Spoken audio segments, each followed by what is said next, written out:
This story is titled, My Fiancé Accused Me of Cheating, and Her Dad and Brothers Physically Attacked Me. Now the truth is out and they want reconciliation. Hey everyone, before we jump into today's video, I need your help. We've noticed the channel is losing some traction, and subscribing is one of the best ways you can support us. It's quick, free, and it helps us keep bringing you awesome content. Your support means the world. Let's keep this channel growing together. Thanks so much. Now let's start the video. Alright, so this might get a little long, but I need to get it all out. I'm 28, just a regular dude with a stable office job, a decent apartment, and what I thought was a pretty straightforward life. About a year ago, I met the woman I thought I'd spend forever with. Let's call her Emma, 26 female. She was everything I thought I wanted. Smart, funny, and had this way of making me feel like I could take on the world. We dated for a little over a year before I proposed. Nothing fancy, just something private between the two of us. She said yes, and honestly, I thought I'd won in life. A few weeks later, we had an engagement party at her parents' place. It wasn't anything flashy, just family and close friends, and I thought everything was perfect. Looking back though, I realized there were warning signs. Small things that didn't seem like a big deal at the time. Her mom, for one, had this weird way of talking to me. She'd say stuff like, "Oh, it's so nice you're stable. Emma needs someone she can rely on." Or, "You're such a hard worker.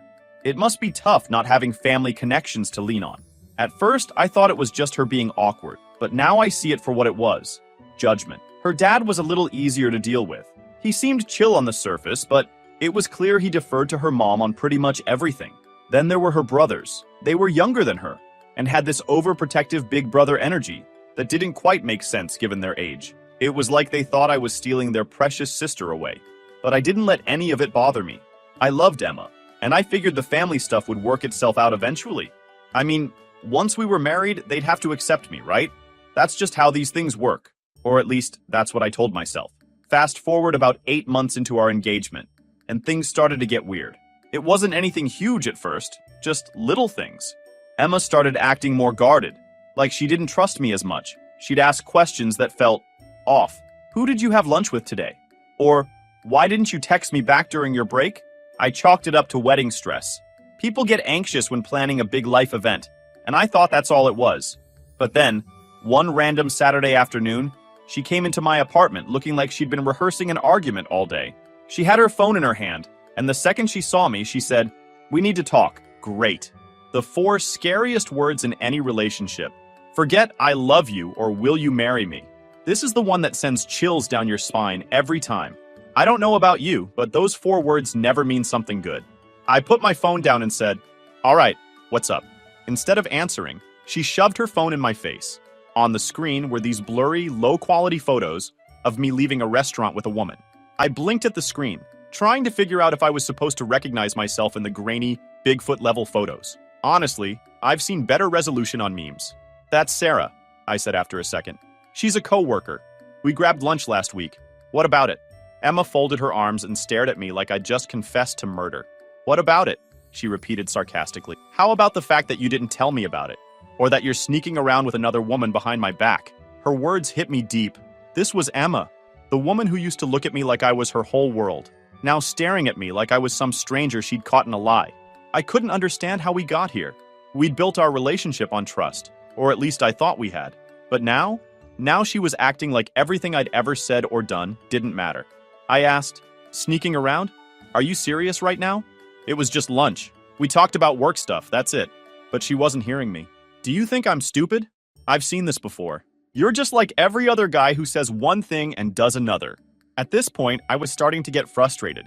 How could she believe something like this without even asking me first? It was like all the times I'd been honest, all the ways I'd shown her how much she meant to me, had just vanished from her memory. I said, trying to calm things down, "Emma, I'm telling you the truth.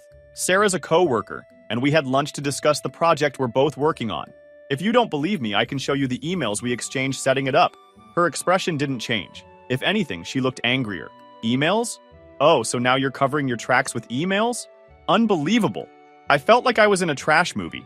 No matter what I said, she was stuck in her own version of the story, and I was the villain. "Emma, listen to me," I said, trying to stay calm.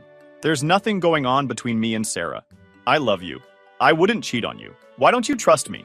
She let out this weird, bitter laugh that didn't even sound like her. "Why don't I trust you? Maybe because you've been lying to my face this whole time." "Lying? Are you serious right now?" I shot back. When have I ever lied to you? You know me better than this. What's going on with you? She gave me this cold, dead stare. Do I, though? Because right now, I don't even know who you are. That one stung, not gonna lie. I tried to keep my cool, though. Come on, Emma, think for a second. When have I ever given you a reason not to trust me? You see some crappy photos and suddenly I'm a liar? Why wouldn't you just ask me first? You know I'd tell you the truth. She shook her head like I wasn't even worth the effort. Why should I? I saw the pictures. That's all I need to know. Seriously? You're gonna hang everything on some blurry-ass pictures? You didn't even stop to ask me what they were about. You're just jumping straight to the worst conclusion, like you've been waiting for an excuse. Her face was so cold, so unrecognizable, that for a moment, I wondered if I'd ever really known her. She wasn't budging. It was like she'd already decided I was guilty the second she walked in the door. Nothing I said was gonna change that. And that's when it started to click for me. This wasn't normal. This wasn't her just being mad about some misunderstanding. This was her straight up thinking I was the worst person alive, like she wanted to believe it. I tried to be gentle. This isn't like you. What's really going on here? Why are you doing this? Still nothing. Just that same closed off look. So I took a shot in the dark. Let me guess. Your mom's behind this, isn't she? She's been feeding you this garbage, and now you're just running with it. Her jaw tightened. She didn't say a word, but she didn't need to. That look told me everything. Wow, I muttered, laughing bitterly. So that's how it is. Your mom shows you a couple of crappy pictures, and suddenly I'm the bad guy? You'd rather believe her than me? After everything we've been through? She didn't even flinch, just stood there, like she was already done with me. That's when I realized I was wasting my breath. It wasn't just about the pictures. She'd already made up her mind. Someone had been in her ear, but whoever it was, they'd poisoned the well. And as bad as it felt in that moment, I didn't know the half of it. Things were about to get a hell of a lot worse. Now, as I was still sitting there trying to process what had just happened, I heard banging on my front door. Not knocking, banging, like someone was trying to break it down. Before I even had a chance to ask who it was, the door flew open, and there they were. Emma's dad and her two brothers. They looked furious, and I could tell right away that they weren't here for a peaceful chat. Her dad pointed a finger at me and shouted, "You've been messing with my daughter's heart, you piece of garbage. You think you can just play her like that and get away with it?" For a split second, I thought about running. Not because I was scared, but because I knew there was no reasoning with these people. They weren't here to listen. They were here to punish me for something I didn't even do. And the worst part? Emma was standing right there, watching it happen. I was completely blindsided.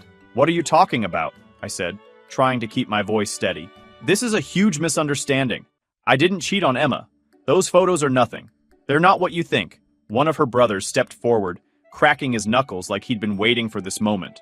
I swear, the way he was cracking his knuckles, you'd think he was about to challenge me to a duel or audition for a mob movie. He said, "Oh, so you're saying Emma's lying now? You're gonna call my sister a liar to my face?" I took a step back, holding up my hands. "No, I'm not saying that. I'm saying someone's feeding her false information. I didn't do anything wrong. If you give me 2 minutes, I can prove it." But they weren't interested in proof. They were already convinced I was guilty. Her dad got in my face. "You're a liar, piece of trash, plain and simple. Men like you don't deserve women like my daughter." And the first punch landed. It came out of nowhere, hitting me square in the jaw. Before I could even react, the second brother grabbed me by the collar and shoved me against the wall. The lamp on my side table crashed to the ground, and I felt a sharp pain shoot through my shoulder. I caught a glimpse of Emma out of the corner of my eye. She was just standing there, arms crossed, like she was watching a bad reality show. No shock, no attempt to stop them. Nothing. How could she let this happen? How could she let them hurt me and say nothing? I tried to defend myself, but it was 3 thugs against 1. They were yelling, throwing accusations and fists at the same time. It felt like they'd been waiting for this opportunity, like they'd been looking for an excuse to take me down. "Admit it!" one of them shouted. "Admit you've been cheating on her!" "I didn't!" I shouted back, trying to block another punch. "I swear I didn't cheat!" It didn't matter what I said. They weren't there to listen. They were there to punish me. At some point, I ended up on the floor, trying to cover my face as they kicked me.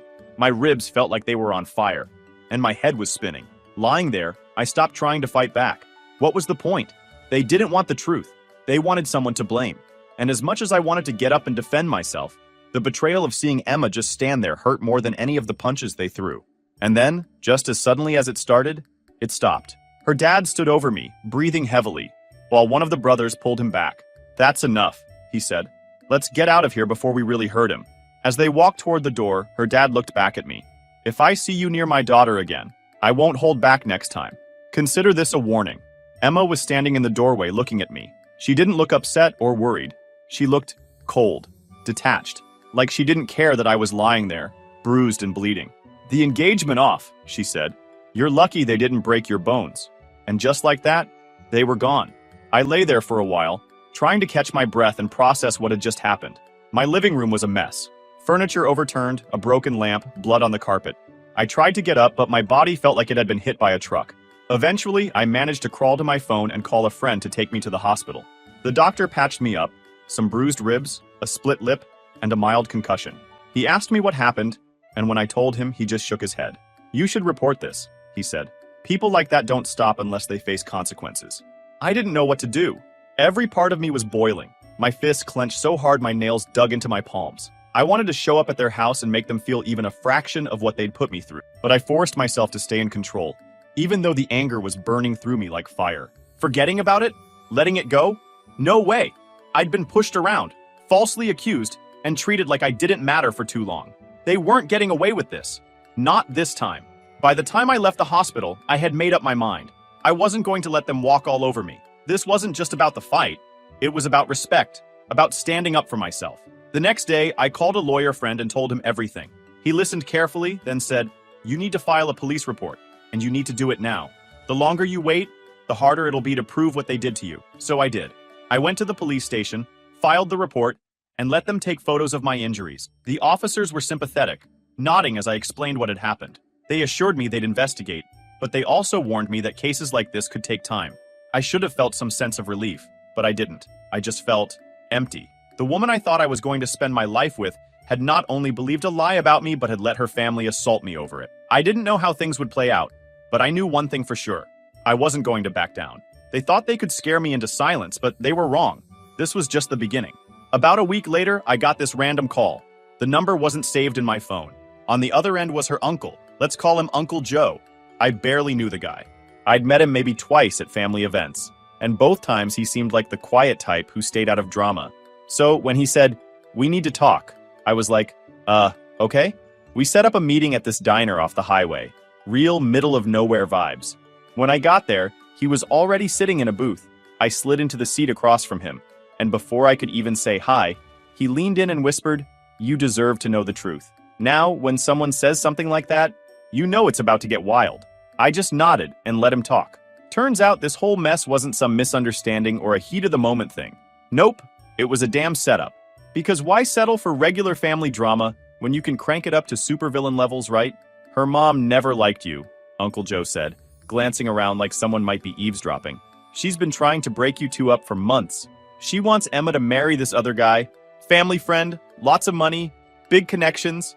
I just stared at him, trying to wrap my head around what he was saying. Wait, so you're telling me her mom, what, framed me? He nodded, looking kind of guilty, like he felt bad for even being related to these people. She hired someone to follow you, take those pictures, and make it look like you were cheating.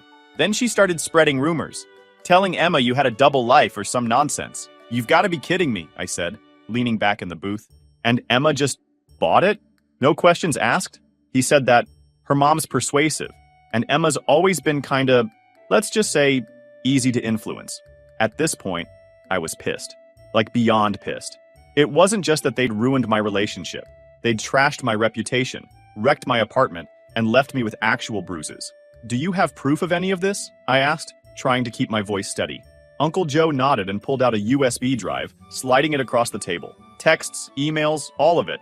Her mom wasn't exactly subtle about what she was doing. I grabbed the drive and thanked him, though I didn't really know what else to say. My head was spinning. As I drove home, I kept replaying everything in my mind. Her mom had planned this whole thing, like actually planned it, and Emma just went along with it. By the time I got back to my place, I was fuming. I plugged the USB into my laptop and started scrolling through the messages. Sure enough, there it all was in black and white. Her mom texted Uncle Joe's wife about hiring a photographer, telling Emma, he's not good enough for you, and even coaching her on how to confront me. It was all there. The lies, the manipulation, the betrayal. I forwarded everything to my lawyer and called him up. Dude, you're not gonna believe this, I said. He listened as I explained, then said, this changes everything. We're not just looking at assault charges anymore. This is premeditated. We're talking conspiracy. For the first time in days, I felt like I had some control over the situation. I wasn't just going to sit back and let these people ruin my life. The next morning, I handed the evidence over to the police. The detective who took my statement raised an eyebrow as he skimmed through the texts. "This is pretty damning," he said. "We'll be in touch." By now, word had gotten back to Emma's family that I'd filed charges. That's when the call started. Her dad left a voicemail saying we needed to work this out like adults. One of her brothers texted me some half-assed apology about how they might have overreacted. And Emma? She sent this long, rambling text about how she was so confused and didn't know who to believe. Yeah, sure. Now she's confused. Where was all this doubt when her family was rearranging my face? I ignored them all. I wasn't about to let them guilt me into dropping the charges. They wanted to play dirty? Fine. Let's see how they handle it when the law gets involved. But even as I stood my ground, I couldn't shake this nagging feeling of disappointment. Emma had been the one person I thought I could trust. I'd planned to spend my life with her, and now she was just gone. Still, I wasn't about to let that stop me from fighting back. If they thought I was just going to roll over and take this, they had another thing coming. So, after handing over the proof to the cops, I figured things were about to get serious. What I didn't expect was how quickly Emma's family would start freaking out. I mean, these people went from, "We're gonna ruin your life," to, "Let's be reasonable," in record time. First, her dad called me. I didn't even recognize the number at first. But when I picked up, there he was, sounding all nervous. "Hey, we might have overreacted," he said, his tone way softer than the last time we'd spoken. "Let's talk this through. No need to involve the police?" I almost laughed. This was the same guy who was ready to knock my teeth out a week ago, and now he wanted to play nice? "Talk to my lawyer," I said, keeping it short and hanging up before he could say anything else. Next came her brother, one of the ones who'd thrown punches. He texted me this long message about how they were just protecting their sister, and things got out of hand. He ended it with, "Let's settle this like men." Right, because real men ambush people in their own homes. I didn't even bother replying. And then there was Emma. She sent me a text from a different number. And honestly, just seeing her name pop up on my phone made me nauseous. Her message was all over the place. She said she was so sorry that she'd been manipulated, and that her mom had convinced her I was cheating. "I didn't know what to think," she wrote. "Can we please talk? I miss you." Yeah, no, I wasn't falling for that. Where was this doubt when her family was trashing my place and leaving me with bruises? She had plenty of chances to talk to me, to ask for my side of the story, but she didn't. And now that the truth was out, she wanted to act like none of it happened. I left her on red. Meanwhile, my lawyer was loving the new evidence. "This isn't just a solid case," he said. "It's a slam dunk. They assaulted you based on fabricated evidence. The texts show clear conspiracy, and your injuries back it all up. They're in deep trouble." Hearing that felt good, but it wasn't like this was going to be an instant win. The cops were investigating, and that was going to take time.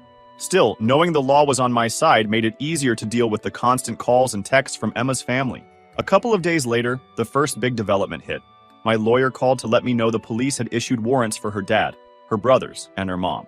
They were being charged with assault and conspiracy, and the cops weren't wasting any time. Apparently, when they showed up to arrest her dad and brothers, the two hotheads tried to argue with the officers. "We were defending our family," one of them yelled. The cops weren't buying it. They'd seen the evidence and knew the difference between defending your family and premeditated assault. The best part? Her mom didn't see it coming. She'd been running around acting like she was untouchable, and then, bam, the police showed up at her door. From what I heard, she immediately tried to play the victim. "I was protecting my daughter. I didn't mean for things to go this far." "Yeah, sure. You just accidentally hired someone to frame me and accidentally got your family to assault me in my own home. Totally believable." It was around this time that Emma started getting more desperate. She left me a voicemail, her voice shaky like she'd been crying for hours. "I didn't know," she said. "I swear I didn't know what they were planning. Please, let's talk. I need to explain." But the thing is, there was nothing left to explain. She might not have known her mom set this all up, but she still chose to believe those fake photos over me. She didn't even give me a chance to defend myself before letting her family wreck my life. The way I saw it, if she could turn on me that easily, there was no way I could ever trust her again. So, I deleted the voicemail and blocked her number. By now, her family must have realized how bad things were looking for them, because they tried a new angle. Bribery. One of her cousins, who I'd only met once at a Christmas party, showed up at my office parking lot. "Hey man, can we talk?" he said, walking up to me like we were old friends. I stopped and asked, "What do you want?" "They feel awful about what happened," he said. holding his hands up like he was trying to calm me down. No one wants this to go to court. They're willing to cover your medical bills, maybe throw in a settlement if you'll drop the charges. I just stared at him. So, they think they can pay me off and make this go away? Look, I'm just the messenger, he said, shrugging. No one's saying what they did was okay, but a trial's gonna get messy. For everyone. I shook my head. Tell them I'm not interested. They can explain themselves in court. The cousin looked like he wanted to argue, but I was done. I got in my car and drove off, leaving him standing there. At this point, I wasn't just fighting for justice, I was fighting for myself. These people thought they could mess with my life, ruin my relationship, and get away with it. They were about to learn how wrong they were. During the few days after they tried to bribe me, Emma kept blowing up my phone again through her friends, texts, emails, calls. I didn't listen to most of them, but one caught my eye. She said something about wanting to meet up and set the record straight. At this point, I was done with her, but my lawyer told me I could meet her as long as I wasn't alone. So, I agreed, not to listen to her, but to put an end to this. I brought a friend along to witness everything. We met at a cafe near the courthouse. When she walked in, she looked like a mess. Her eyes were red, and she had this look on her face like she'd just lost everything, which honestly, she kinda had. She sat down across from me and immediately started crying. "I'm so sorry," she said, her voice shaking. "I didn't know what they were planning. I thought you cheated. My mom convinced me you were lying to me." I just sat there, letting her talk. She went on about how scared she was of her family, how she felt pressured to believe them, and how she regretted everything. When she finally stopped, I leaned forward and said, "If you loved me, you would have asked for my side. You had a choice, to trust me or to trust them, and you chose them. That's not love." Her tears started flowing harder. "I was confused," she sobbed. "I didn't know what to do." I shook my head. "Confused or not, you let them beat me up in my own home. You stood there enjoying watching it happen. And now, you think an apology is enough to fix that?" She reached for my hand, but I pulled away. "It's too late," I said. "They're facing the consequences for what they did, and so are you. This is over. Don't call me again." I stood up, left her sitting there crying, and walked out with my friend. That was the last time I saw her in person. The trial came not long after that. My lawyer prepared me for everything, and when the day arrived, I was ready. I testified about the assault, how they barged into my apartment, ignored my attempts to explain, and beat me until I was bleeding. The prosecutor presented the text messages, the photos of my injuries, and even the USB drive with all the proof of the conspiracy. The uncle came through too. He testified about everything he'd told me, how her mom had planned the whole thing, how she'd manipulated everyone into believing her lies. It was airtight. The defense tried their best, but their arguments were weak. Her dad and brothers claimed they were defending their family's honor, but the jury didn't buy it. Her mom tried to downplay her role, saying she was just worried about her daughter, but the texts painted a different picture. When the verdict came in, guilty, I didn't feel happy. I didn't even feel relieved. I just felt done, like this whole nightmare was finally over. Her dad and brothers got prison time for aggravated assault, and her mom got time for conspiracy. They'd all have criminal records now, and good luck shaking that off. Emma wasn't charged, but her reputation was wrecked. Everyone in her community knew what happened, and she became the girl who believed lies and ruined everything. After the sentencing, she tried to contact me again. I didn't even bother listening to the voicemail. I just blocked her number and deleted the message. The truth is, I'm done with that chapter of my life. It's over. They thought they could break me, but I came out of it stronger. Now, I'm focusing on myself, building a life where no one can take advantage of me again. Justice was served, and I'm moving on. That's all there is to it. And to anyone reading this who's dealing with toxic people or situations, here's my advice. Know your worth. Don't let anyone make you feel small or powerless. Stand your ground, because at the end of the day, you deserve respect, and the only person who can truly fight for you is you.